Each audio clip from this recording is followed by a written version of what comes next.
ಅಲ್ಲ ಇದು ನಿಜ ಕೇಳಕ್ಕೆ ಅಸಹ್ಯ ಇದೆ. ನಾನು ಪರಮ ನಾಚಿಕೆಗೇಡಿನ ಸಂಗತಿ. ನಾನು ಕೇಳಿದ್ರೆ ಸರಿ. ಅವ್ರಿಗೆ ಏನ್ ಹೇಳಿದ್ರು, 5,000 ರೂಪಾಯಿ ತಂದ್ಕೊಟ್ಟಿದ್ ನಿಜ. ಒಂದು ಹಣ್ಣು ಬುಟ್ಟಿ ಎಲ್ಲ ತಂದ್ಕೊಟ್ರು, 5,000 ರೂಪಾಯಿ ತಂದ್ಕೊಟ್ರು. ಅದು ಮಾಮೂಲಿ ಕಾಣಿಕೆ ತಂದ್ಕೊಟ್ಟಂತೆ ತಂದ್ಕೊಟ್ರು. ಕಾಣಿಕೆ ಅವರು ದಕ್ಷಿಣೆ ತಂದು ಕೊಟ್ರು. ಆಮೇಲೆ ಯಾಕೆ ಕೆಲಸ ಮಾಡಿಲ್ಲ ಗುರುಗಳೇ, ಯಾಕೆ ಬಂದಿಲ್ಲ ಅಂತ ಇದ್ರು. ನಾನು ಒಂದ್ ನಿಮಿಷ, ಅವರು ನೀವು ಡಿಮ್ಯಾಂಡ್ ಮಾಡಿ, ಎಷ್ಟು ಡಿಮ್ಯಾಂಡ್ ಮಾಡ್ತೀರೋ ಮಾಡಿ, ನಾನು ಇಸ್ಕೊಟ್ಬಿಡ್ತೀನಿ. 1.5 ಲಕ್ಷ ರೂಪಾಯಿ ಚೀಟಿ ಎತ್ತಿಟ್ಕೊಂಡಿದ್ದಾರೆ, ನಿಮಗ್ ಕೊಡ್ಬೇಕು ಅಂತಲೇ ಅಂತ ಎಲ್ಲ ಅನಿತಮ್ಮ ಫೋನ್ ಮಾಡಿದ್ರು. ಆವತ್ತೂ ಸಹ ನಾನು ಒಪ್ಕೊಳ್ಳಿಲ್ಲ, ಆವತ್ತೂ ಸಹ ನಾನು ಹೋಗ್ಲಿಲ್ಲ. ಇನ್ಸ್ಪೆಕ್ಟರ್ ಫೋನ್ ಮಾಡಿ ಯಾವ್ದೋ ಇದ್ರವರು ಅಂತ ಹೇಳಿದ್ರು, ಅವತ್ತು ಸಹ ನಾನು ಹೋಗಿಲ್ಲ. ನಾನೇನಾದ್ರೂ ಡಿಮ್ಯಾಂಡ್ ಮಾಡಿ, ನಾನ್ಯಾವ್ದಾದ್ರು ಸ್ಟೇಷನ್ ಹತ್ರಕ್ಕೆ ಹೋಗಿ ಅಥವಾ ಅವ್ರ ಮನೆ ಹತ್ರಕ್ಕೆ ಹೋಗಿ ಸುವರ್ಣವಾಹಿನಿಗೆ ಆ ವಿಷಯವನ್ನ ತಿಳಿಸಿ, ನೀವು ಬನ್ನಿ ಇಲ್ಲೊಂದು ಮನೆದು ಕೆಲಸ ಇದೆ ಅಂತ ಏನಾದ್ರು ಹೇಳಿದ್ರೆ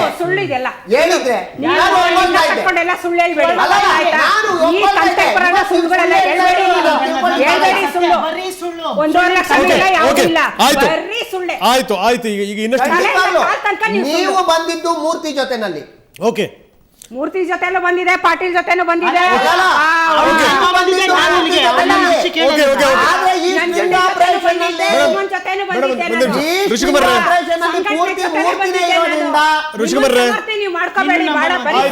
ಆಯ್ತಾಯ್ತು ಋಷಿಕುಮಾರ್, ನಾನು ಮತ್ತಷ್ಟು ಋಷಿಕುಮಾರ್ ಮಾತಾಡ್ತೀನಿ. ಕೇಳಿ ಪ್ರಕಟಣೆ ಮೂರ್ತಿ ಕೈನಲ್ಲಿರೋದ್ರಿಂದ, ಇವರೇ ಮೂರ್ತಿ ಜೊತೆನಲ್ಲಿ ಬಂದಿದ್ರಿಂದ ಪ್ಲೀಸ್ ಮಾಡಕ್ ಬಂದಿದ್ನಲ್ಲ, ಅದೇ ಮೂರ್ತಿ ಜೊತೆನಲ್ಲಿ ಇವ್ರು ಬಂದಿದ್ದು. ಇನ್ನೊಂದು ಹೆಣ್ಮಗಳು ಬಂದಿದ್ದು.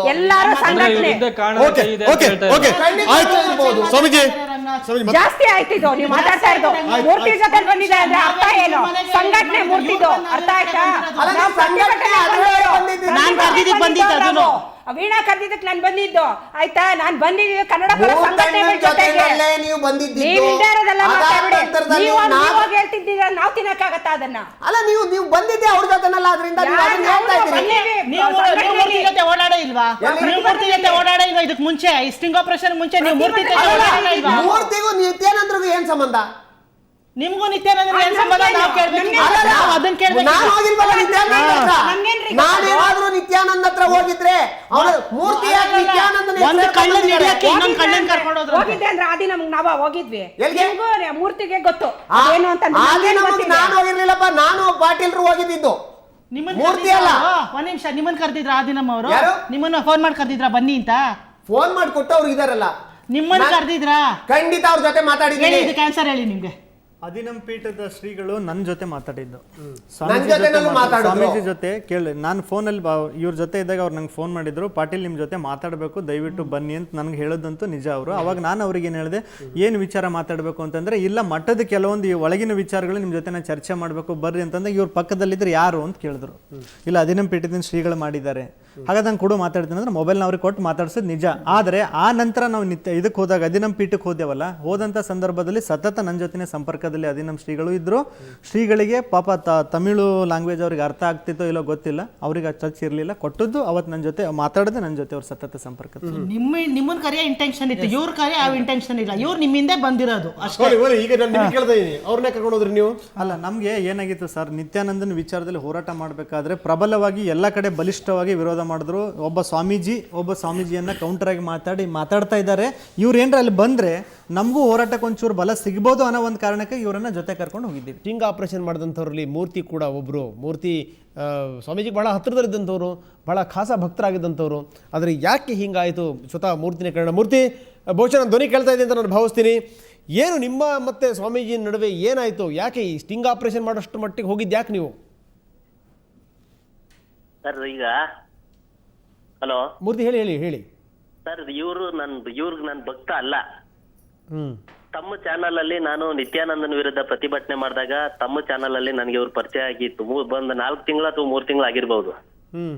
ನಿತ್ಯಾನಂದನ್ ಇಶ್ಯೂ ಸ್ಟಾರ್ಟ್ ಆದಾಗ ನನ್ಗೆ ಇವ್ರ ಪರಿಚಯ ಆಗಿದ್ದು ನಿಮ್ಮ ಚಾನಲ್ ಅಲ್ಲೇ. ನನ್ಗಾಗಿರ್ಲಿ, ಅನಿತಾ ಮೇಡಮ್ಗಾಗಿರ್ಲಿ, ವೀಣಾ ಮೇಡಮ್ಗಾಗಿರ್ಲಿ, ಸುಮಾ ಮೇಡಮ್ಗಾಗಿರ್ಲಿ, ನಂಜುಂಡ ಸ್ವಾಮಿಯವರು, ನಾವ್ ಇಷ್ಟು ಜನ ಒಂದು ಟ್ರೂಪ್ ಎಲ್ಲ ಜೊತೆಲಿ ಇದ್ದಂತವ್ರು. ಮತ್ತೆ ಇನ್ನೊಬ್ರು ಹಿಂದೂ ಮಹಾಸಭಾ ಇವರು ಯಾರು ಕಶ್ಯಪ್ ಅವರು, ಇಷ್ಟು ಜನನು ಹೋರಾಟದಲ್ಲಿ ಒಂದಿನ ಅದೇ ನಿತ್ಯಾನಂದನ ಮಠಕ್ಕೆ ನುಗ್ಗಕ್ಕೆ ಅಂತ ಅನ್ಬಿಟ್ಟು ಒಂದಿನ ಗಾಳಿ ಇದು ಹನುಮಂತರಾಯ ದೇವಸ್ಥಾನ ಹತ್ರ ಮೀಟ್ ಆದವು. ಅವತ್ತಿಂದ ಇವರು ನಮ್ಮ ಒಡನಾಟ ಸ್ಟಾರ್ಟ್ ಆಯ್ತು. ಹ್ಮ್ ಇವರು ಅಲ್ಲೆಲ್ಲ ಹೋರಾಟ ಮಾಡಿ ಬಂದ ಇವ್ರು ಸಡನ್ ಆಗಿ ಉಪವಾಸ ಮಾಡ್ತೀನಿ ಅಂತ ಅನೌನ್ಸ್ ಮಾಡ್ಬಿಟ್ರು.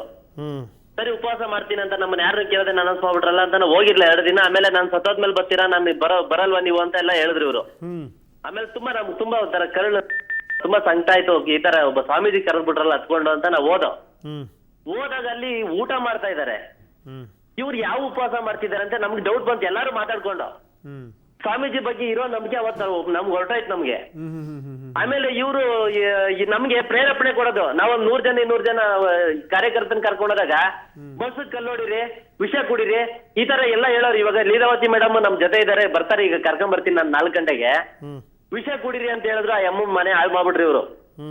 ಆಮೇಲೆ ಅಲ್ಲಿಂದ ಸ್ಟಾರ್ಟ್ ಆಯ್ತು. ನಾವು ಆಮೇಲೆ ಅವ್ರು ಯಾರೋ ದಿನಕೂಲಿ ನೌಕರರು ಜಾಗದಲ್ಲಿ ಇವ್ರು ಹೋಗಿ ಪರ್ಮಿಷನ್ ತಗೊಂಡಿರ್ಲಿಲ್ಲ, ಏನ್ ತಗೊಂಡಿರ್ಲಿಲ್ಲ.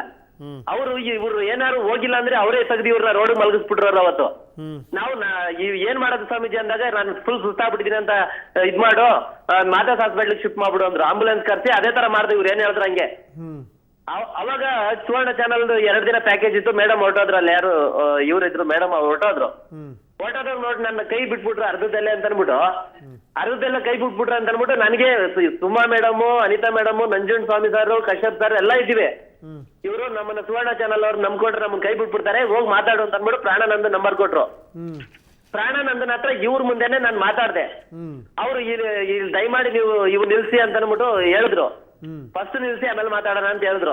ಅಲ್ಲಿಂದ ಸ್ಟಾರ್ಟ್ ಆಯ್ತು. ಮುನ್ರಾಜ್ ಅವರು ಯಾರೋ ನನ್ಗೆ ಗೊತ್ತಿಲ್ಲ. ಮುನ್ರಾಜ್ ಅವ್ರ ಆಪರೇಷನ್ ಇವ್ರು ಯಾವಾಗ ಮಾಡಿದ್ರೆ ಗೊತ್ತಿಲ್ಲ.